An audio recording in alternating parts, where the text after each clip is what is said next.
시청자 여러분 안녕하세요. 경제 지식과 문화 정보를 다루며 여러분의 오전을 책임지는 시간 유민영의 경제 돋보기, 저는 진행을 맡은 앵커 유민영입니다. 벌써 이제 봄이 오는가 싶었더니 주말 내내 따뜻했던 날씨가 바로 어젯밤부터 추워졌습니다.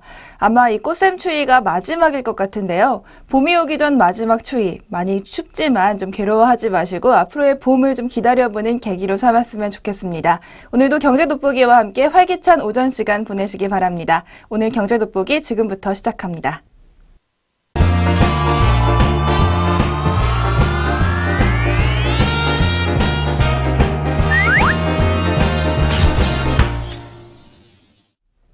첫 순서는 최신 경제 이슈를 빠르고 깊게 들여다보는 시간, 동향 돋보기 시간입니다. 오늘 동향 돋보기에서는 FOMC 회의 성명에 대해서 자세히 알아보겠습니다.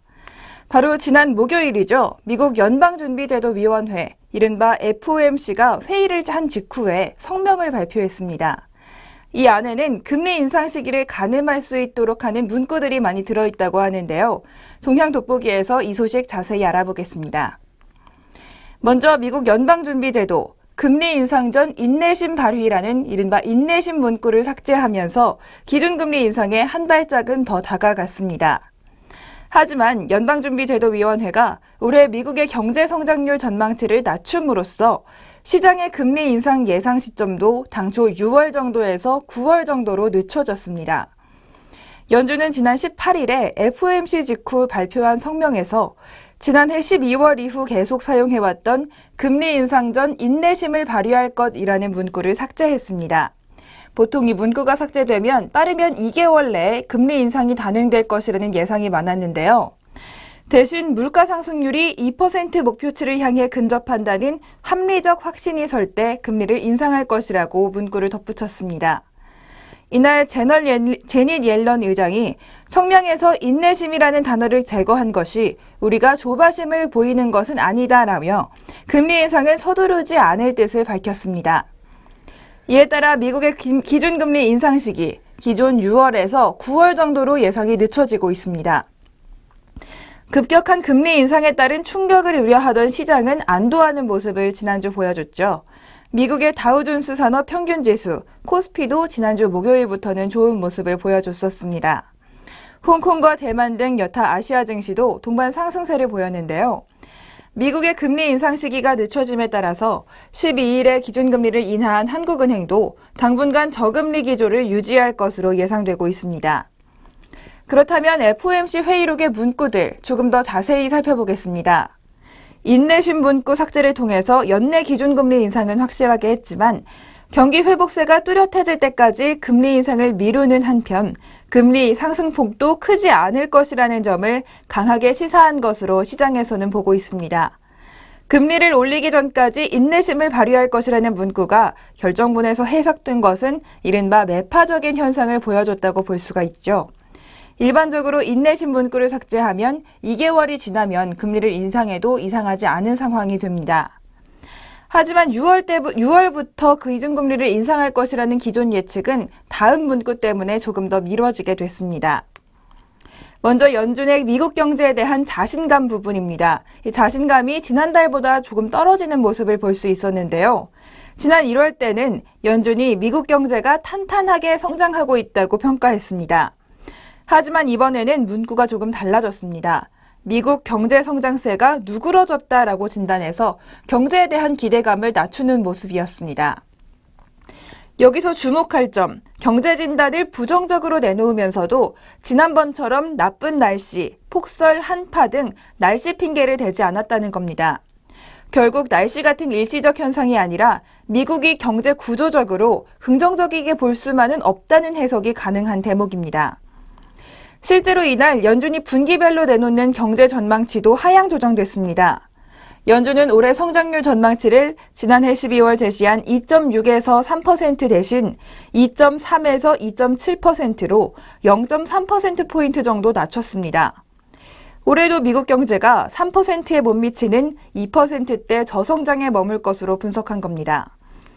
내년과 후년 성장률도 하향 조정됐습니다. 이렇게 성장 전망치가 점점 낮아지는 상황에서 연준이 서둘러서 기준금리를 올릴 이유가 없다는 게 시장의 분석입니다. 옐런 의장은 또 이날 기자회견에서 특이한 단어를 많이 썼는데요. 바로 강달러라는 단어를 수차례 반복해서 언급했습니다.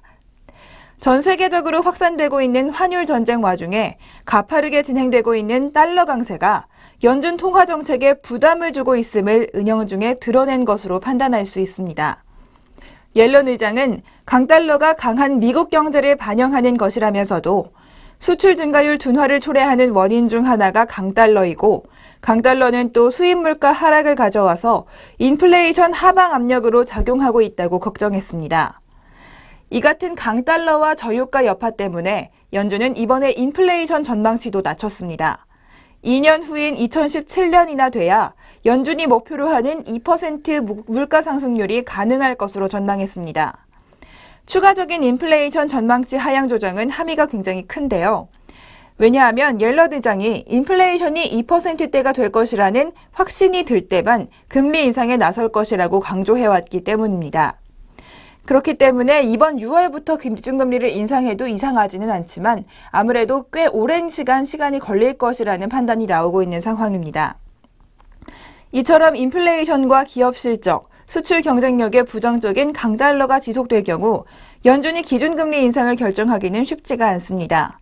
서둘러 금리를 올렸다가 달러가 추가적으로 강세가 된다면 미국 경제 회복세에 찬물을 끼얹을 수 있기 때문입니다. 특히 올 들어 우리나라를 비롯한 세계 24개국이 기준금리를 내렸습니다. 환율 전쟁이 이렇게 확산되면서 연준도 기준금리를 서둘러 올리기에는 부담이 있을 것이라는 평가입니다. 연준 위원들도 같은 의견을 보여주고 있습니다. 총 17명의 연준 위원 중 15명이 연내 기준금리 인상은 전망했지만 상승 전망치는 지난해 제시했던 것보다 크게 후퇴했습니다. 연준 위원들이 제시한 올해 말 기준금리 전망치 중간값은 0.625%, 지난해 12월에 제시했던 1.125%의 절반에 불과합니다. 결국 이번 FOMC 결정, 종합하자면 연준이 금리 인상을 위해 일단 시건 장치는 풀었지만 방아쇠는 천천히 당기겠다는 의미로 파악되고 있습니다. 지금까지 동향돋보기에서 연준의 기준금리 관련된 정책들 자세히 살펴봤습니다.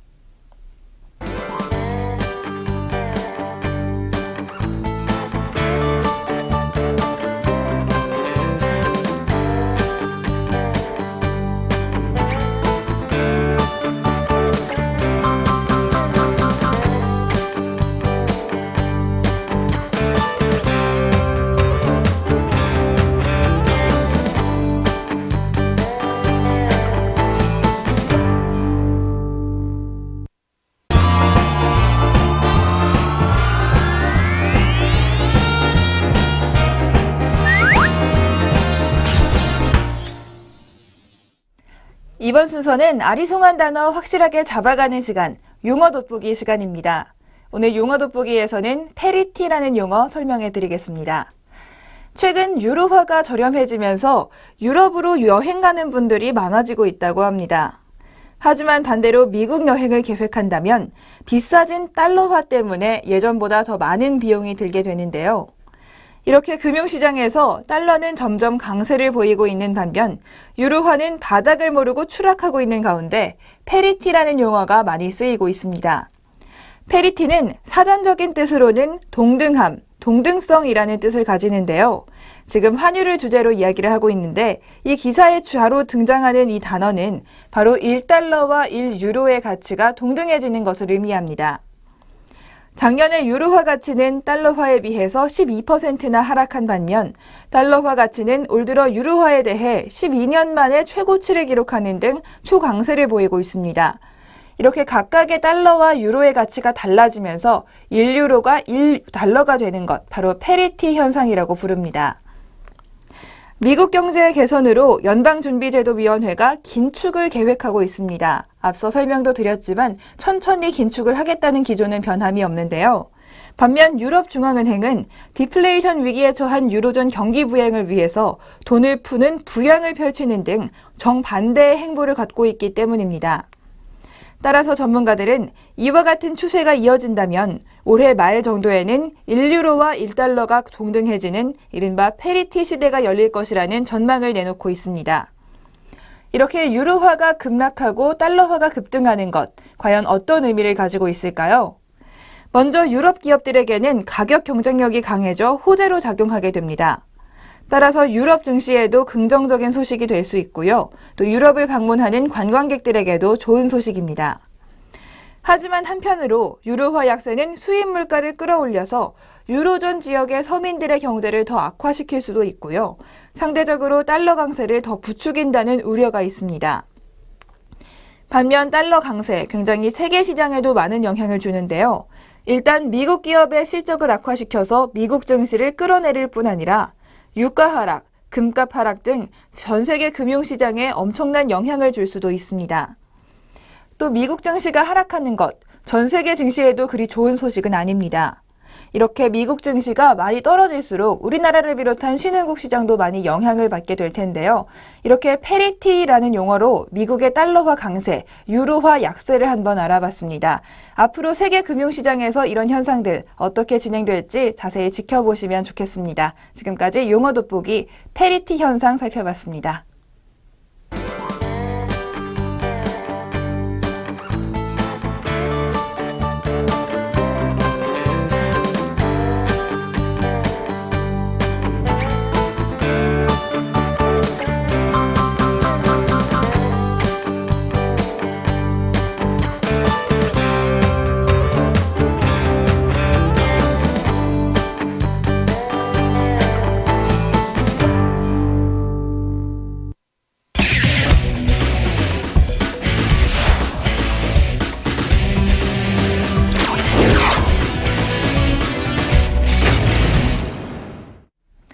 경제에 문화적 재미를 더하다. 컬처 앤 이코노미 시간입니다. 오늘은 문화와 경제가 만나는 곳, 바로 광고에 대해서 알아보는 월요일입니다. 오늘은 최근 영화관 참 많이 가실 텐데 영화관에서 볼 수 있는 광고들 준비해봤습니다. 단순하게 영화 시작 전에 몇 편 틀어주는 광고가 아니라 요즘은 굉장히 다양한 광고들이 나오고 있다고 하는데요. 내용과 형식에서 새로운 광고들이 많이 나온다고 합니다. 지금부터 소개해드리겠습니다. 먼저 토요타 하이브리드카 프리우스의 광고 한 편 소개해드리겠습니다. 극장 전면 스크린에 이 차가 투사되고요. 자동차는 특이하게도 화면뿐만이 아니라 좌우측에 설치된 영화관의 벽면까지를 지나갑니다. 바로 CGV에서 제공하는 이른바 스크린 X 광고라는 건데요. CJ가 카이스트와 공동 개발한 다면 영상 시스템을 광고에 접목한 사례입니다. 자동차가 왼쪽 벽면에서 화면을 거쳐서 오른쪽 벽면으로 이렇게 물 흐르듯 매끄럽게 지나가는 모습을 효과적으로 표현할 수가 있습니다. CGV는 이렇게 평면적인 극장 광고를 탈피한 스크린 X 광고를 최근 국내 75개관, 해외 1개관에서 지금 진행하고 있다고 합니다. 이렇게 과거에 TV용으로 만들 때 극장 광고는 조금 더 길게 만드는 정도의 수준이었다면 이제는 디지털 기술 발전과 관람객 수 증가에 맞춰서 다양한 극장 광고를 별도로 준비하고 있습니다. 방금 소개해드린 것처럼 2차원 극장 스크린을 벗어나 양 벽면과 의자, 로비 천정과 벽면까지 광고에 활용하고 있습니다. 롯데시네마는 스마트폰의 NFC, 이른바 근거리 무선통신과 광고를 결합했습니다. 스크린에서 펼쳐지는 광고를 시청한 이후에 의자 팔걸이와 테이블에 부착된 NFC 태그를 스마트폰으로 터치하면 자동으로 해당 광고의 이벤트에 참여할 수가 있습니다. 또 CGV의 스카이 갤러리와 엑스브릿지는 영화관 로비의 천장과 벽면에 광고 영상을 보여주는 기술입니다. 광고업계 관계자에 따르면 이 스카이 갤러리, 엑스브릿지 등은 관람객의 대기 시간에 집중적으로 광고를 보여줄 수 있기 때문에 광고 효과가 굉장히 크다는 평가를 하고 있습니다.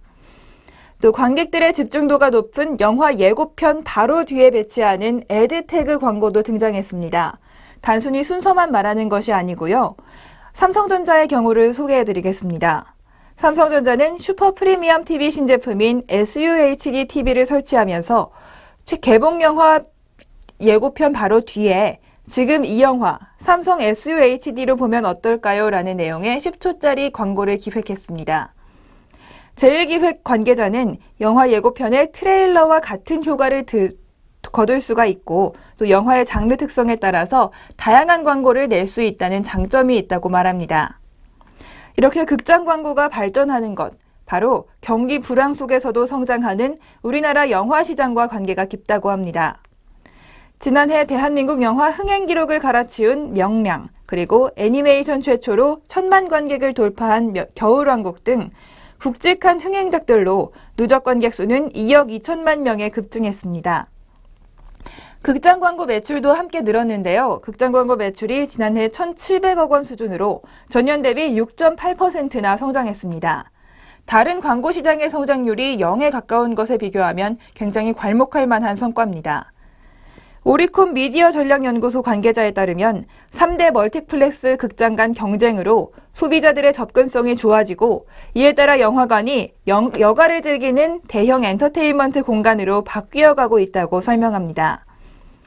호텔형 서비스가 제공되는 메가박스의 부티크 M, 그리고 프리미엄 영화관들이 속속 문을 열면서 이런 고급 이미지를 이용하려는 광고주들도 늘어나고 있습니다. 극장용 맞춤형 광고를 따로 제작하는 빈도수도 더욱 늘고 있는데요. 맥심 화이트 골드 커피 믹스 광고를 제작한 제일기획은 커피향 잉크로 쓴 만년필 글씨를 소재로 극장용 광고를 따로 만들었다고 합니다. TV 광고는 15초 내외지만 극장용 광고는 30초 내외로 더욱 선명한 메시지를 전달할 수 있다고 합니다. 또 영화 성격에 따라서 광고 타깃을 달리할 수 있다는 것도 극장 광고의 장점입니다. 우육탕면과 허니 머스터드 극장용 광고를 제작한 농심기획에 따르면 극장 광고는 젊은 층이 더 많이 관람하는 만큼 TV 광고보다 더 다양한 에피소드와 재밌거리를 광고에 넣는다고 합니다. 이렇게 광고 시장은 성장을 멈춘 상황에서 극장 광고만은 급격하게 아직도 성장 중입니다. 이렇게 극장에 가시면 다양한 내용과 형식의 광고들 이제부터 더 많이 만나보실 수 있을 것 같습니다. 지금까지 컬처 앤 이코노미 극장 광고에 대해 알아봤습니다.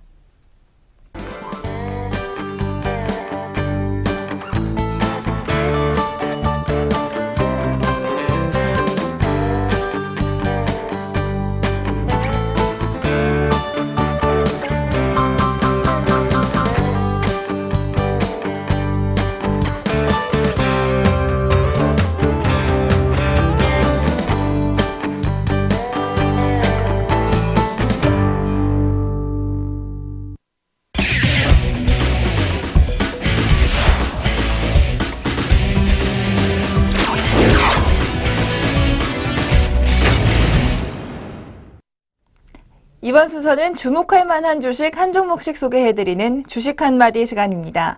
오늘은 고려아연에 대해서 자세히 알아보겠습니다.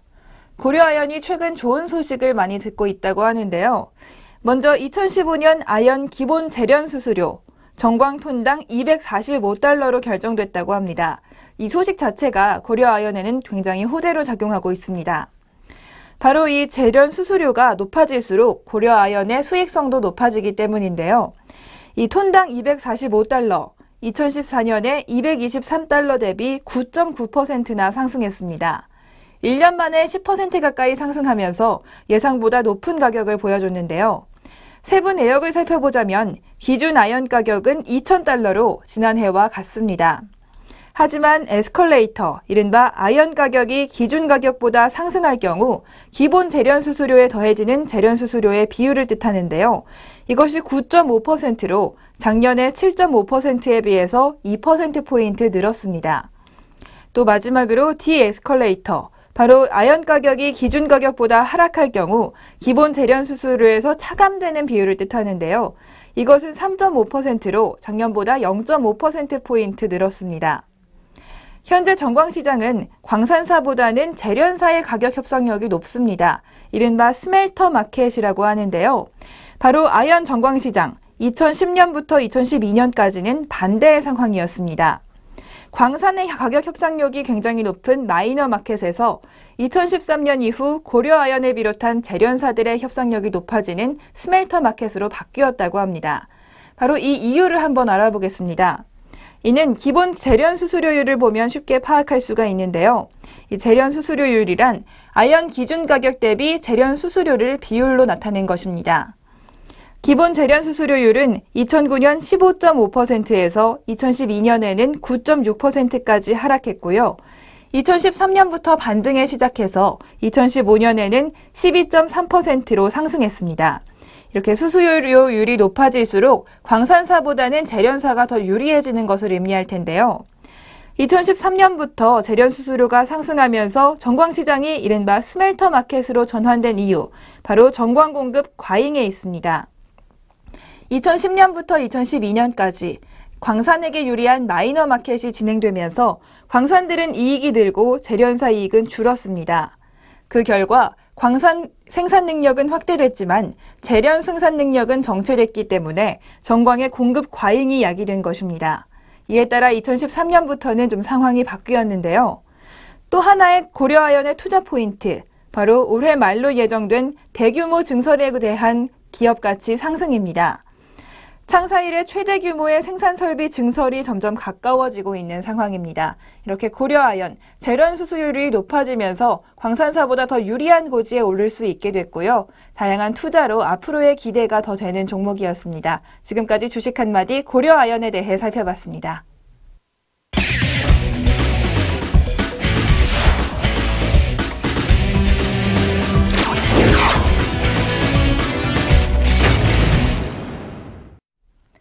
경제적으로 사느라 지친 삶 가운데 쉼표가 되는 시간, 3분 문학 충전 시간입니다.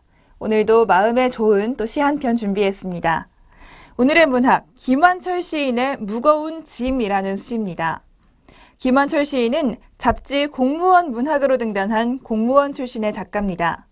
최근 아내와 시인 본인의 투병 생활이 겹친 가운데 문학의 힘으로 몸과 마음에 힘을 주고 있다고 합니다. 이 시인이 말하는 무거운 짐, 좀 의미심장한데요. 시 한 편 들어보시겠습니다. 무거운 짐, 김환철. 무거운 짐을 지고 가는 자들이여. 다리를 건너가다 외로움은 던져버려라. 산길을 걷다가는 가난을 풀어놓아라. 바위돌같이 무거운 실망은 골짜기에 굴려버려라. 그래도 버리지 못하는 무거운 짐은 안고 가거라. 등에 지면 짐이 되지만 가슴에 안으면 사랑이 된다. 가난은 풀어버리고 외로움은 던져버리고 이렇게 나쁜 것들을 다 던져버리고 버리라고 말하는 시인입니다. 하지만 이런 일들 결코 쉬운 일은 아닙니다. 내 안에 나쁜 감정들 물론 버리고 싶고 던져버리고 싶지만 그렇게 되지 않는 것이 사람들의 본성인 것 같습니다. 그런데 이 시인이 마지막에 또 하나의 해답을 내줍니다. 등에 지면 짐이 되지만 가슴에 안으면 사랑이 된다는 말. 어쩌면 우리가 조금 더 행복하게 살아갈 수 있는 하나의 실마리를 시인이 던져준 것 같습니다.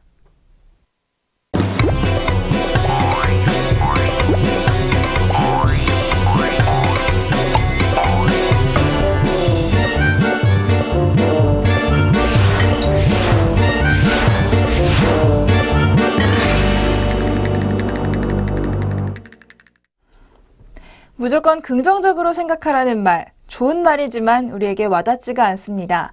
참 자기 개발서들도 많고 우리에게 희망을 주는 책들도 요즘 많이 나오지만요.